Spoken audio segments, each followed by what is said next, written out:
Race with the field on it, so we can use our little markers. That's cool. So we have a new pull-down screen. Oh my goodness! So little changes taking place. What's that? Did you have that light? We need to fix it. Oh, really quick, can you see that? What's it say? Pop. What is it? Possession-centered style of play, where tactical awareness and possession of the ball will outplay power and strength. Yes. She knows the next one. Why is it called pop if it doesn't? Physical? No. Philosophy. Say the next one. Part of that too, in that is we make what? Multiple combos, such as okay, and doing all these things will help us to have a possession-centered style of play. So what Coach Burt has for you guys is, I don't think we have much video of you guys, maybe none, but it is video that reviews this playing style, whether it's going to be some of our boys from the Santos U11 group, which play 8v8, so it gives you a little picture of what you're going to be doing next season, but more than anything, and then we'll show you some older teams. But the philosophy is the same, keeping possession of the ball, multiple passing combinations, switching the point of attack. So, and where's Cameron? Cameron, there she is. Good. Yes? So if we watch the boys, did the boys watch us? Sometimes. You guys got to realize Coach Burt is an expert at this. He is one of the best in the country at doing this kind of stuff. So his boys crew, his U11 boys and U12 boys, they got more video than anybody in the club because and then he put together projects and stuff. So I'm trying to get the coaches to model. Bert's the model. I want the rest of the coaches to get as close as they can to what he's done. So I have some work to do. All our staff has some work to do. But that's why you're seeing more of the teams that he coaches. Okay? Here we go. Okay, let's start. So this clip, back one. Okay, so this, it's from the U11 boys. So notice on the goal kicks, the keeper doesn't just kick it forward and launch it. This is the keeper. We're in white, playing the red team. So we start by playing from the back. Okay, they lose it, but they won't dive in, defensively recover it. So right here, he's trying to make a pass, but the passing lane is closed. Well, he's going to do something here. So instead of just aimlessly going forward and putting his teammate under pressure, they're confident to play back and then to go forward again. And then they go forward and accomplish what was that called? Wally. Oh, I remember this clip. So Wally or give and go.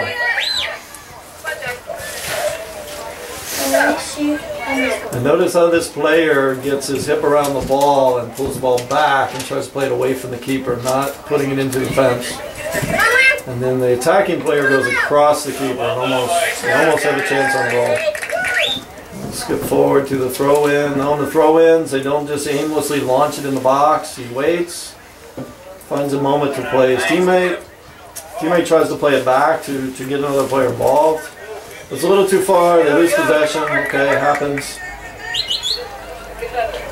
Now this is the key. Watch how they don't kick it out of bounds and how hard they work to keep possession. When there's no space, there's no way out. They're good escape artists. They got to try to find a way, and that's what you guys have to do. There's always a way if you keep looking for it. You keep working. There's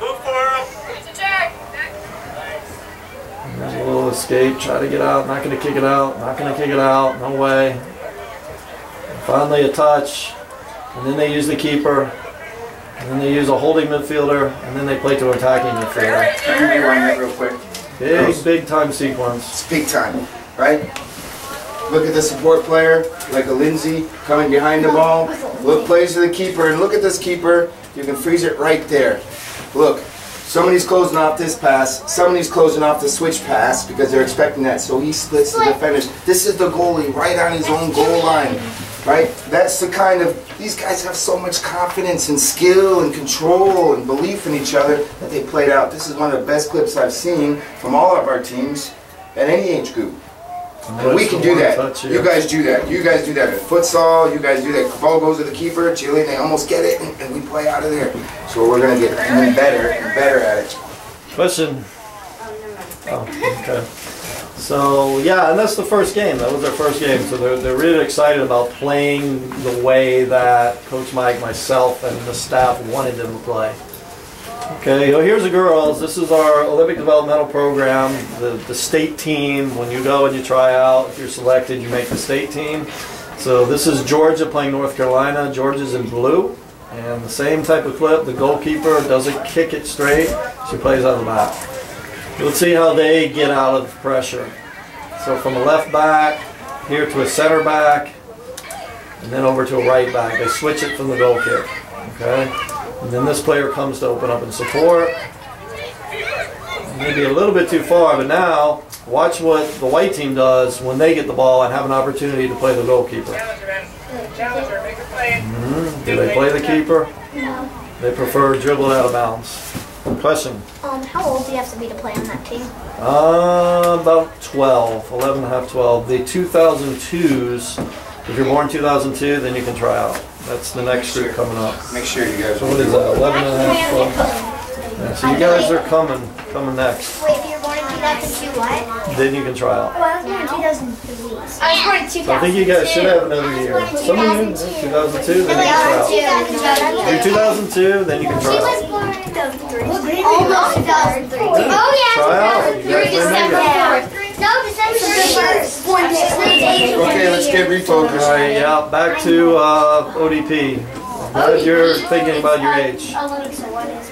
Okay, next clip. So this one, the white team, okay, we get it on our defense, and notice how when this player gets it, she doesn't just kick it forward again.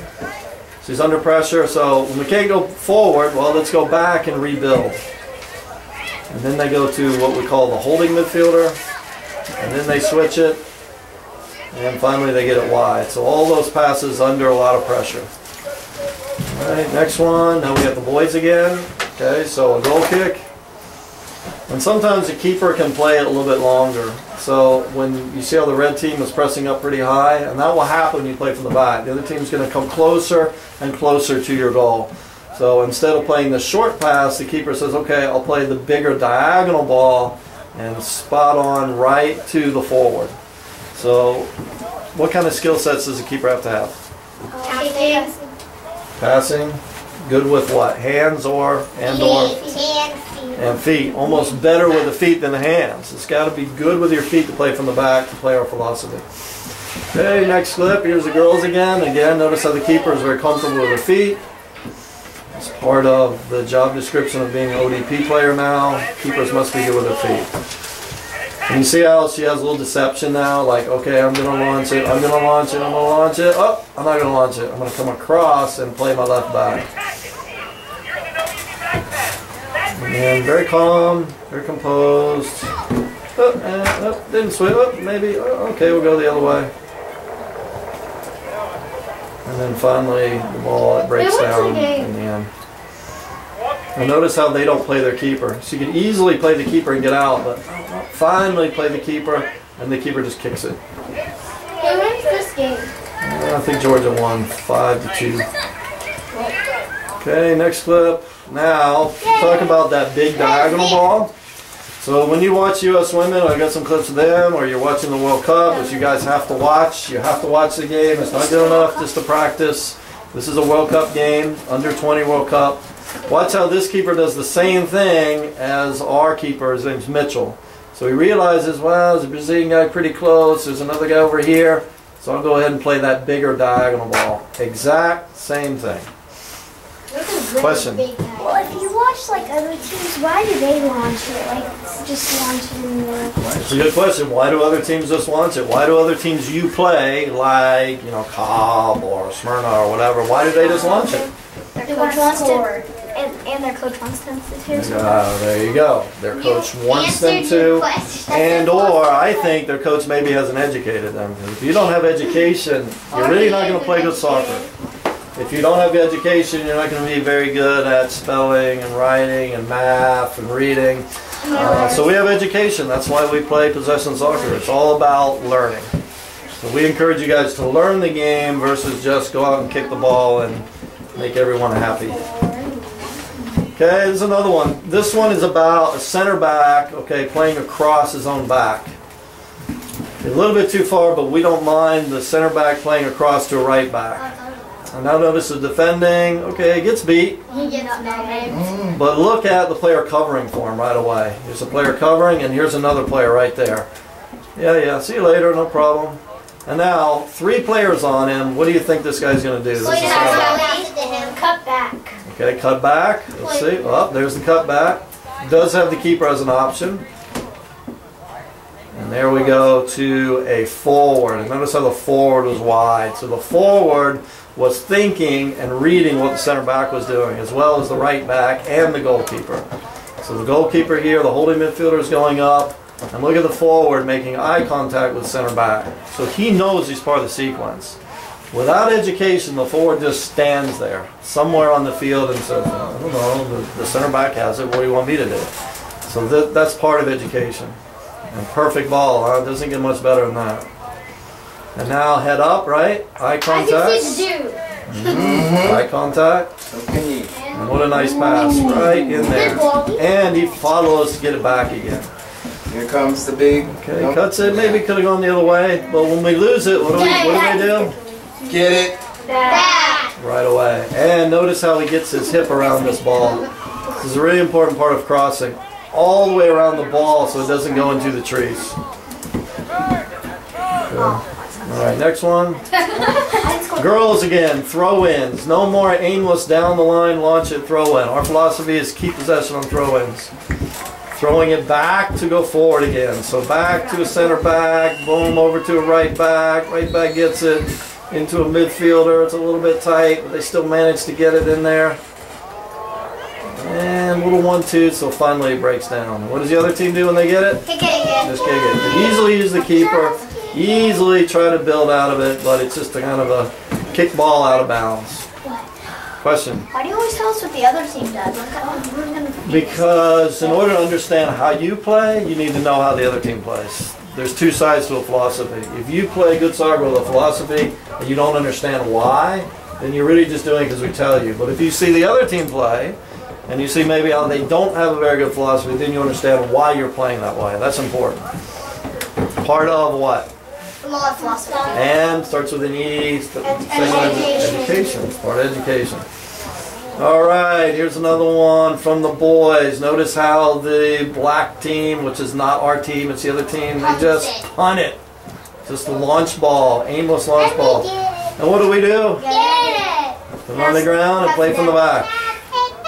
Start moving the ball. Start to play. Start to play. Start to play. Notice what we call this body shape of this player. Which way is the player facing when he sees the ball? Out, like out, facing the field, Facing the field. Exactly. So he's wide and he's opened up so he can go forward. He's not facing the public sign of the trees. Question, King? No? Go ahead, what? Nothing. Stretching. Okay, another one I'm playing out of the back, which you guys do a lot. So the keeper plays to a holding midfielder, or the player in front of the center back. A lot of pressure, right? I'm just gonna play No problem, no problem, no problem. I knew it. Yeah, got our center back will get me out of it. Switching around to the right back. Right back's going to play it into the holding midfielder again. Oh, it's a little bouncy. But eventually they're just going to kick it and we'll get it back anyway.